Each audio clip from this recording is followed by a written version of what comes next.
Hi, this is Siofra's Magic Alcove, and I am Siofra Bradigan. So, today I thought I would talk about channeling. We've mentioned it in passing here and there, but it seems like it'd be a good idea to sort of try and cover as much as you can an overview of the subject itself. Now, the idea of channeling has to do with um, being open and clear and being able to receive information from somewhere else. Sometimes from a higher spirit, your guardian angel, sometimes just from the universe in a general sense, and a number of the different kinds of channeling that I've witnessed. My son channeling that piece of music on the piano when he had never touched a piano before. That was definitely an example of channeling.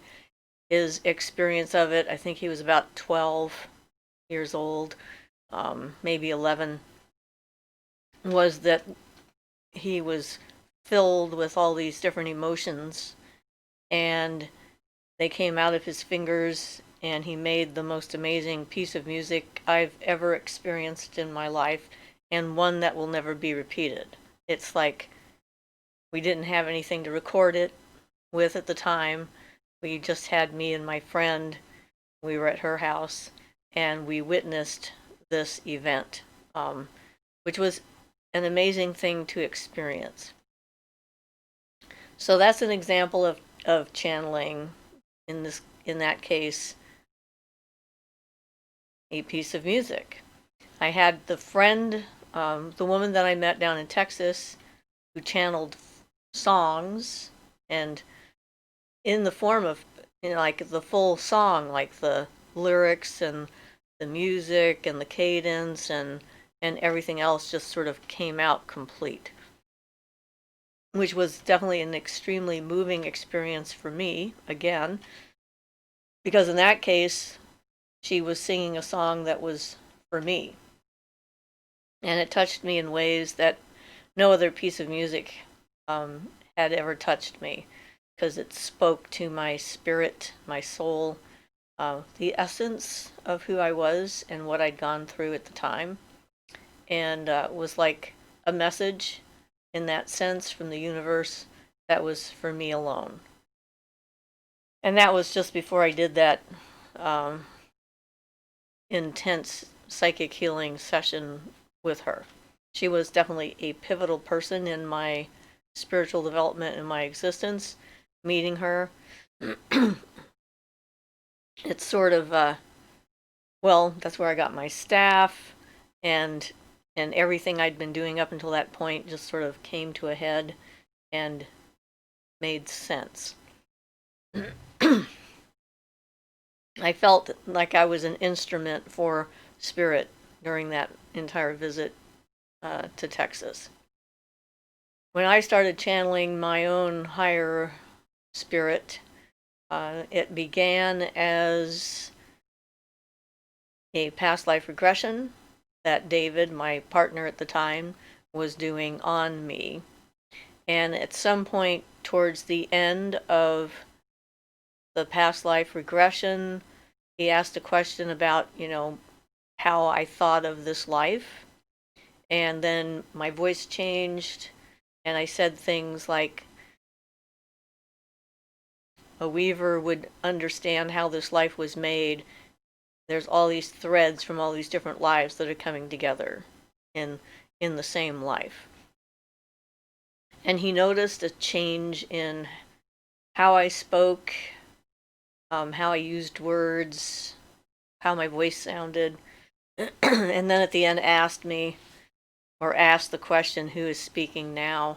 And that was the beginning of me channeling Moita for other people. I met her when I was little. I remember her from childhood. I had encounters with her when I was up in Toronto, learning from the psychic healer that I met when I was up at the hostel up there. On the way back to the States, she appeared to me as a full-blown vision, solid like other people, except floating 20 feet off the ground when I was up in a lift. We were getting our car fixed in Detroit, I think. I never remember for sure if it was Detroit or Chicago, but not far from Niagara Falls. I'd have to look at a map probably to figure that out, but um, that was sort of a interesting moment to experience. But the thing is, yeah, that was way early on before I ever met David. And when I had the experience where my soul was shattered when I took some contaminated LSD and everything kind of flew open all over the place, she was there during that experience, sort of in the background behind all of the horrific things I was remembering, trying to keep me calm and reminding me that these were memories, that I'd already survived all of these experiences, that I was okay now, that kind of stuff. And, I was like, yeah, right. You don't know what you're talking about. But there she was. And it was probably very helpful because at least she wasn't horrific like everything else was. She looked still like herself. In fact, in that experience, she looked more regal, I think. Her hair was up instead of down, and she had a crown on. So there was this definite, separation of what she was compared to all of the other things I was experiencing. So when I met David, and I started off my first really encounters with him was that psychic development workshop that I've talked about. And then he started doing these past life regressions, and he was in a relationship when I met him, and they had an adopted son. And the woman he was with was channeling Galeria, I think is the name of the spirit she was channeling. Started off as a communication through a Ouija board, and then became, she could hear the words before the board ever spelled them out, so she started just saying the words as they came to her. And yeah, in retrospect, David was not a very well-defined or healthy, psychologically speaking, individual, in my opinion, from this perspective of things, because he ended up breaking up with his spouse or significant other. I can't remember if they were legally married or not, and ended up going off with me. I think partly because of the Moita communications, that was definitely one of the attractions that he had to me as a person, and he was at the beginning in his mind of this entire process, and he felt he had, I don't know, a good influence on what was happening and could guide me. I see that now as him seeing me on some level as a broken person that he could help, or shape, or whatever. And once that past life regression happened, and those words first came out of my mouth, and I heard her say her name, that I had my own name for her, how she put it, remembered all those past experiences I had with her, I knew immediately who it was. Then David started getting into having sessions. So a couple of times a week, we would have people come over to our house and sit and hold hands. I found it helpful for me, for holding hands, to connect with the energy of the people that were there in the room. And it seems to help Moita come through more clearly, helped me to center myself, and my personal experience of what happened was that, I moved aside, but I didn't leave. I just kind of moved over in my own body. And before I had met David, I'd had my mediumship abilities kind of blow open in a rather intense encounter when all of a sudden I could hear every spirit that was in the area and they could all see me and they all wanted to get a message across and through. That's when I was married to Rick. And I didn't care for the feeling of having someone else's voice coming out of my mouth without me having any control over it. So it was that experience that decided me I didn't want to become a trance medium.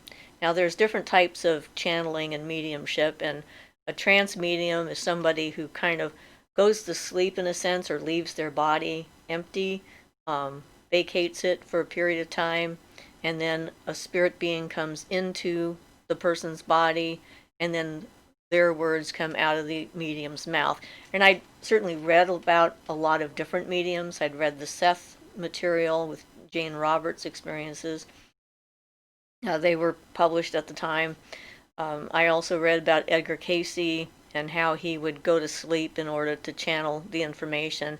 He was a trance medium of a slightly different kind. He wasn't necessarily speaking in another entity consciousness's voice, but he would go into the collective unconscious and gather information and into the Akasha and see the past and see the present and sometimes see the future in a sort of a different way.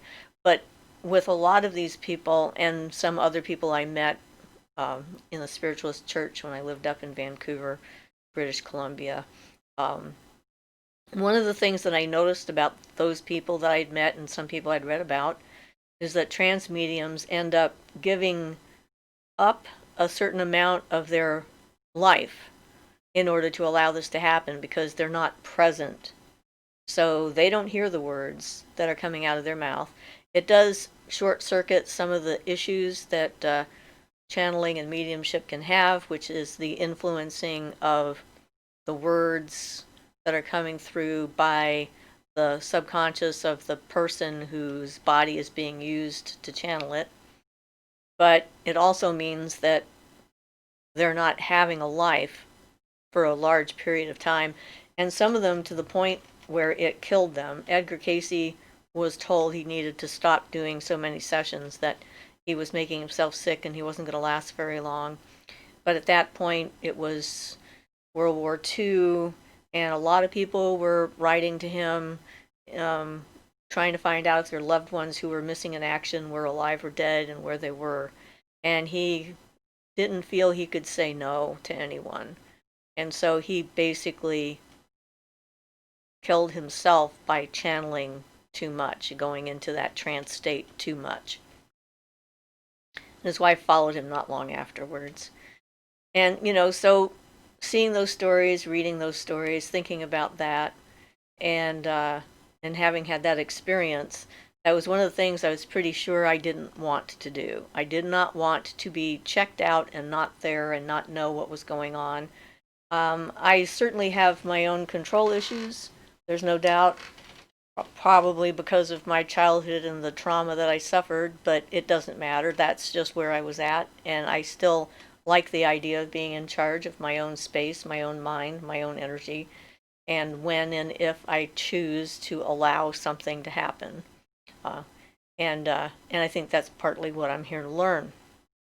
So, being a conscious channel, it has a definite set of challenges that come along with that.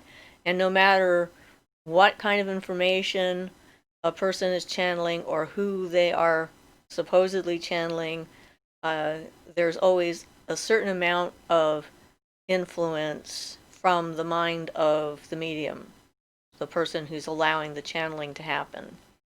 So that's always something to keep in mind, including any of the material that you might read from Moita that David put together in the books that he wrote about me, or any of the stuff I choose to share here. It's interpretation, context, and those things are usually left out of publication of that kind of material. And, not everything is true. Some things can be potentially true, and then things change, and then they're no longer true. You never know. But the idea of being able to connect with a higher self, uh, a being on another plane of existence, and gain a certain amount of insight and overview about what's happening and why it's happening is definitely attractive to a lot of people. At the sessions that I did when I was channeling Moita, her energy, each one of them is different. Each entity or spirit or whatever is going to have a different energy and a different reason for being there. And her reason, according to her, had to do with sharing that energy of being present and in the moment and being open. And certainly the people that participated in the sessions that were there with me when it was happening were affected by that energy. Her presence is very accepting, very loving, embracing, and sort of piercing. Some people were afraid when they were in a session with her, mostly because she knew what was in their hearts and in their minds, and apparently they didn't know for sure what was in their own hearts and minds, and they were afraid of what she would find out about them, or they felt guilty about being who they were or something that they had done, and they felt that she would know that, and they were judging themselves because certainly she never judged any of them. And that ability to just sort of totally love and accept other people was definitely a very core part of the entire time that I channeled her energy. And being in that energy field, certainly, and being conscious of what was going on, definitely taught me a lot. So I got as much out of it, maybe different things out of it, but definitely as much out of it as anyone who was there and was, listening to and experiencing her energy. Sort of hard to explain exactly how that worked. But for me, the interesting thing was once those words were spoken at the end of that past life regression, it was the easiest thing to do. It was like breathing. It was like, I don't know why I hadn't been doing it before. It was just very simple to sit, center myself, move aside, and let this energy flow into my body, and then merge with that energy field, and then try and not interfere with what happened next.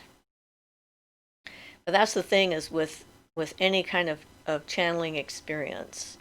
The potential pitfalls, of course, have to do with the ego, thinking that you're unique, special, that you've got an important message that you need to share with the rest of the world. And the fact is, there may be moments that are important when you're sharing these things, but it's important to the channel and to the few people that are there. It's not necessarily for the world.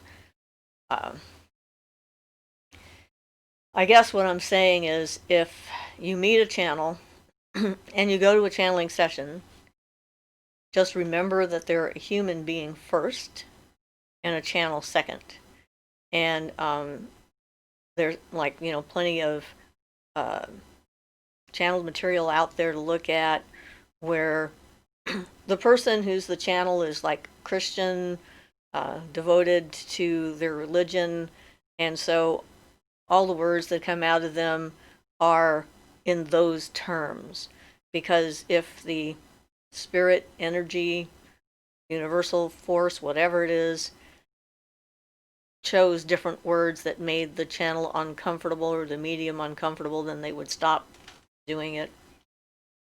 And you have to work with the material that you have. I had one rather hysterical session with Moita once when she was teaching other spirits on her plane how to use a channel. Apparently, we were doing a class. And she, told me about it first and asked for permission first before I agreed to let these various spirit beings come in and do their thing. And there was each one of them had a different energy, which was interesting because I was used to Moita, and these other spirit beings were definitely very different.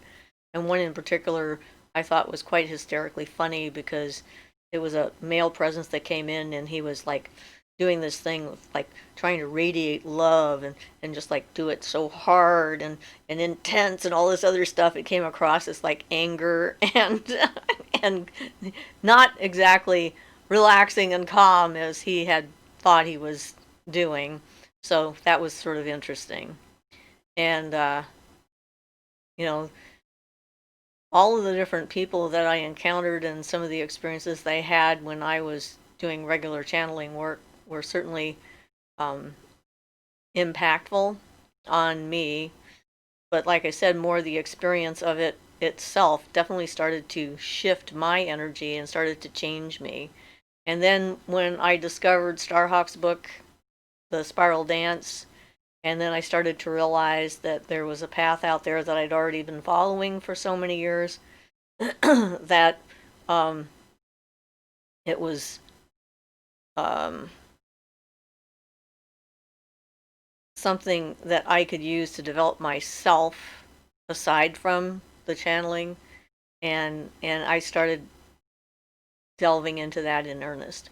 Uh, and that I think is when David decided that I was starting to change too much. He has now declared that we have nothing in common anymore because I have changed too much, according to him, which I find bizarre because what I have done is become more the me I always was.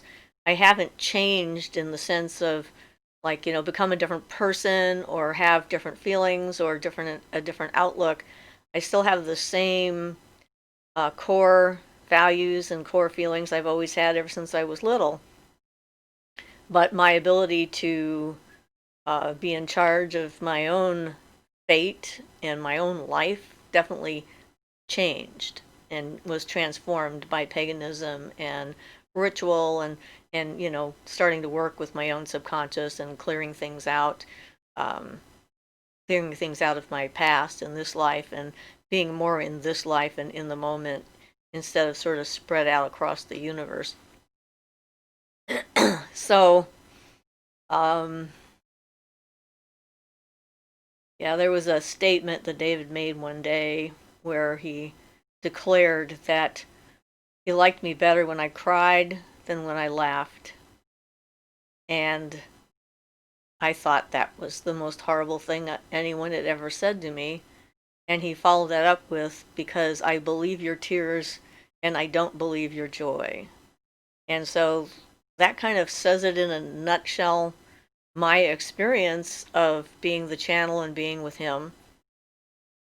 And how unhealthy the relationship was between the two of us, because my view is that he was looking for someone that he could fix and mold and shape and transform into his vision of what an enlightened channeler would be, that he could lead on instead of wanting to help me become more of who I am and who I already was at the time, and trying to stop me in my progress of learning how to embrace all the wonders and the life that are here now and healing myself.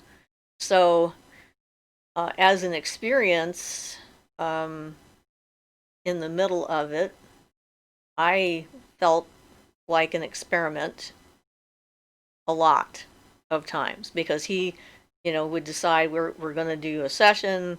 He's going to tape record it and he's going to transcribe it. And some of those sessions were extremely intense for me. We had one where some spirit beings from a higher plane than Moita came through, and I felt like I was on the verge of insanity because the energy was so intense, and I wasn't sure whether or not I was going to start hallucinating like crazy. It felt like I was being held right on the edge of this pretty intense point in time and space. And then he would be playing the session over and over and over again the next day, trying to get the words, typing them out, and I'd be hearing my own voice on the tape being repeated over and over and over and over again. And I would start get really upset, but I didn't feel I could say anything about it because I wasn't in the right space yet to be able to say, if you're going to do this, okay, we can accept that you're going to do this, but can you please do it somewhere else so I don't have to have this like rubbed in my face? And he saw me as his PhD dissertation, which he never actually completed. He didn't get his PhD in psychology. So but that was his idea when he discovered me, which I find kind of humorous in and of itself, as if he had anything to do with it except for the fact that he asked that one question that opened up the door that was already there. People are funny. But so if you decide that you're going to get into wanting to channel spirits from another dimension, another life, another existence, another part of space in the universe, just try and keep in mind that anything we get is always filtered by our own experience and our own unconscious views of reality. So it's not a good idea to take things as absolute truths. They're approximate truths, and they can get us somewhere. There's no doubt about it. We can actually learn things from the experience. As an individual, you can learn about being open, and the exercises that we've already put up, becoming more clear and grounded. If you're going to do channeling or mediumship of any kind, you definitely want to be as grounded and clear as possible, because working on yourself, getting those things taken care of, letting them heal, letting yourself heal, will let more pertinent and timely communications take place. It helps to develop our intuition and all that other stuff.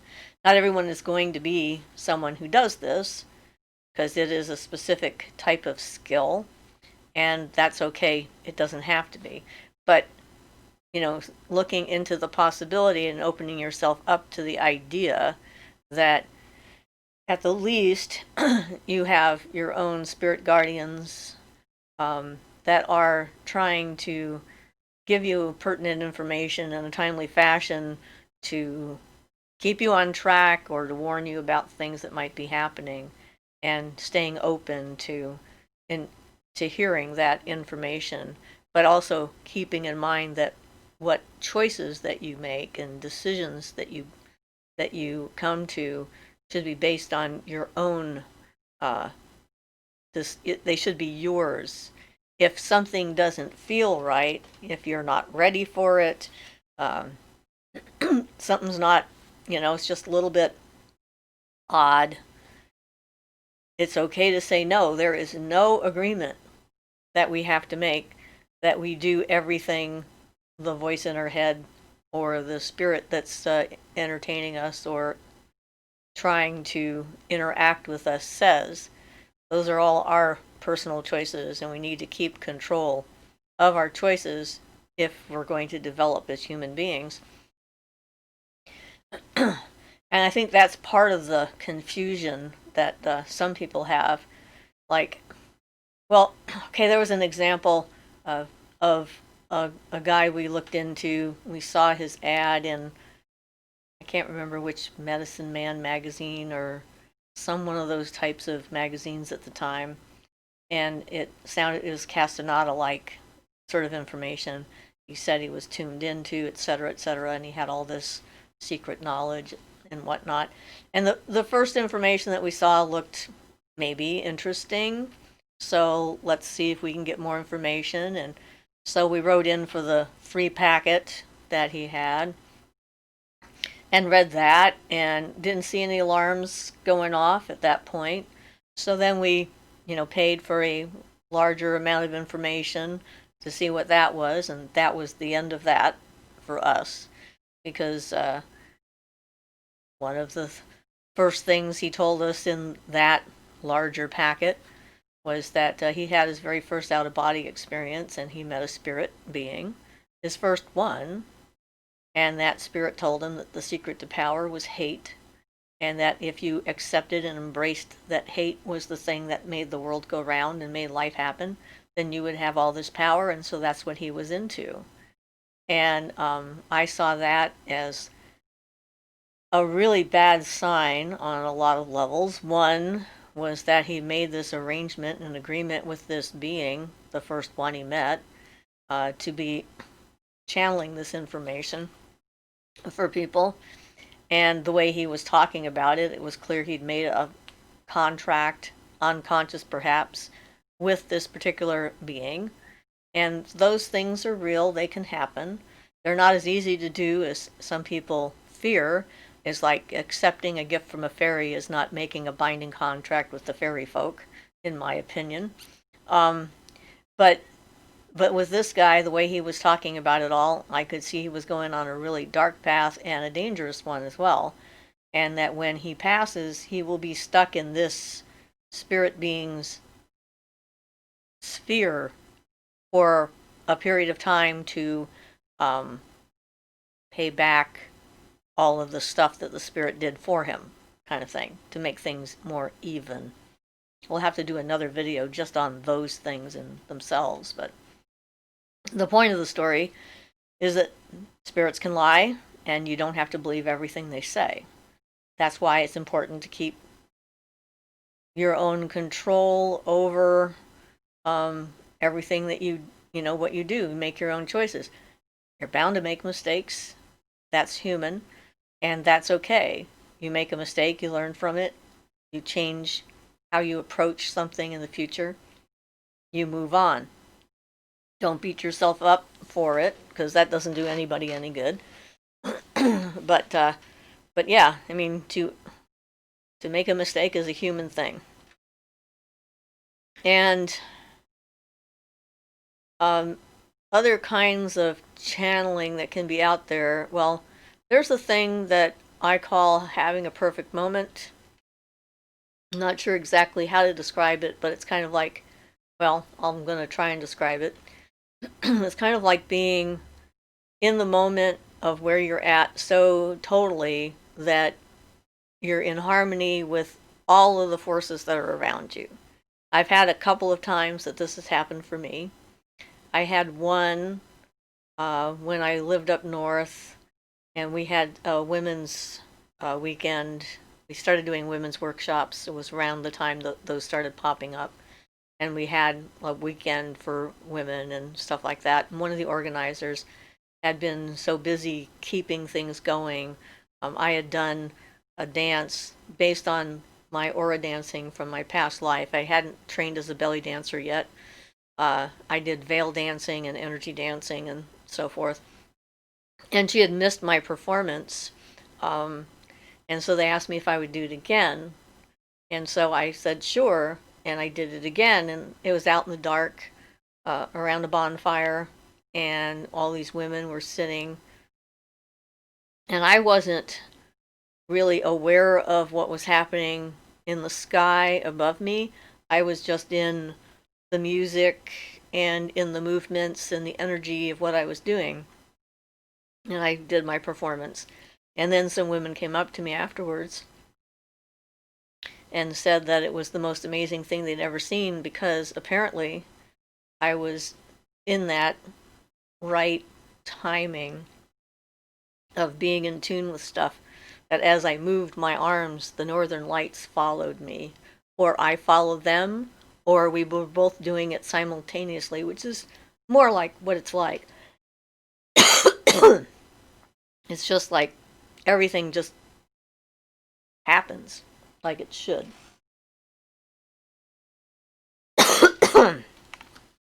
So that was one of them.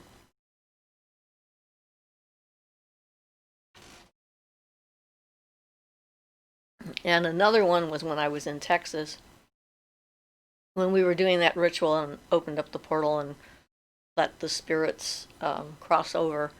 Doing that ritual, the whole ritual was like that. I was so completely in tune with nature. I said something, the universe responded. I called in the air, the wind blew.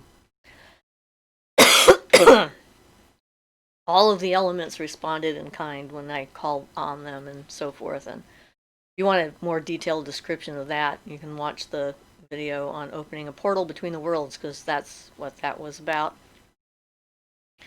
So that was another one that was just very, very vivid and very intense. And then I witnessed one on live television during the Olympics the Winter Olympics in Japan, when that young skater won when she didn't have a chance of winning.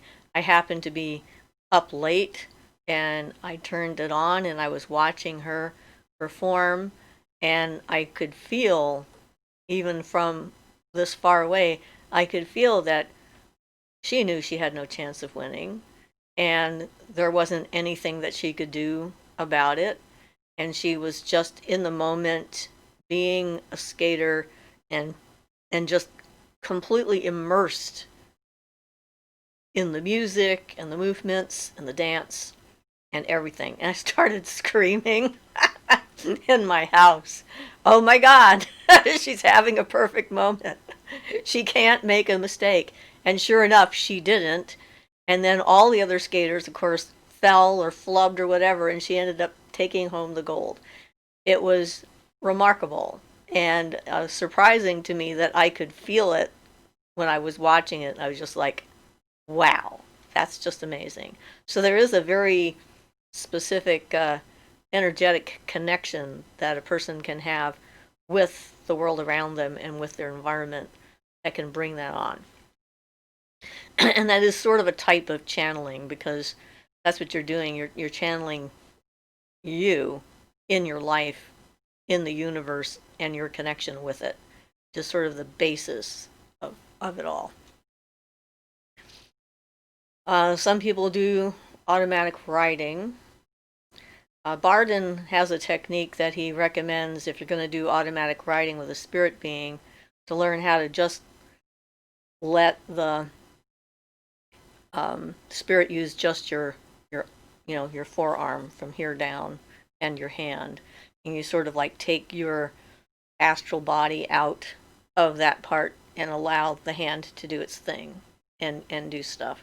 So that's kind of it's definitely a form of channeling that people can practice. Again, messages, make sure you take them not with a grain of salt, but with a discerning view, and decide whether it's good information for you or not. And I think that attitude is important in all of this work. Like seeing a psychic, having a reading, no matter who's doing it and how good they are, it's still up to you to decide whether you want to apply what they say or believe what they say. And if you're making your decisions based on someone else's intuition, then you're not developing your own. And you can maybe get good information or interesting information from a reading from someone else. But if they say, hey, don't go out today because you're going to get into a car accident, and then you start to worry about getting into a car accident, and then you go out today and get into a car accident, was the psychic actually right, or was that idea implanted in your head, and then you created the circumstances around it because of your focus on it, and then made it true? There's a questionable area in there. So I know psychics haven't liked me much. Or other psychics, I guess I should say. But anyway, aside from that,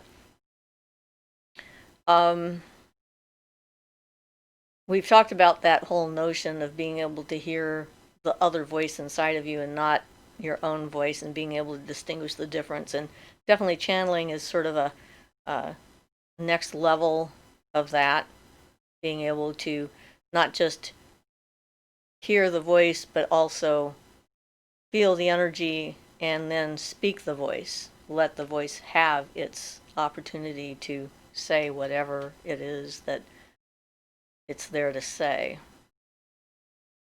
So I guess that's probably about it as a first introduction to the whole notion of this. If you're going to be trying to do either trance mediumship or channeling, set a time limit for whatever it is that you're doing so that you don't get lost in the process and lose track of where you are and what's going on, because that's a way of maintaining control. You can say, I'm going to sit here for 20 minutes and see what happens, set a timer, or for a half an hour or whatever. And then afterwards, do something to ground yourself, like eat, go for a run, you know, do a different kind of craft, do something to bring you into your own body, into your own life, have a good conversation with someone, whatever. But balance is definitely important when it comes to any of this stuff. So hopefully this will be informative and timely for some of you, and we'll talk more about it. Hope you all had a wonderful holiday. We're going to do our live show tomorrow on Sunday. And we'll see what we talk about then. So until I see you tomorrow, I hope you all had a wonderful whatever holiday you celebrated, and blessed be. This has been Siofra's Magic Alcove, and I'm Siofra Bradigan.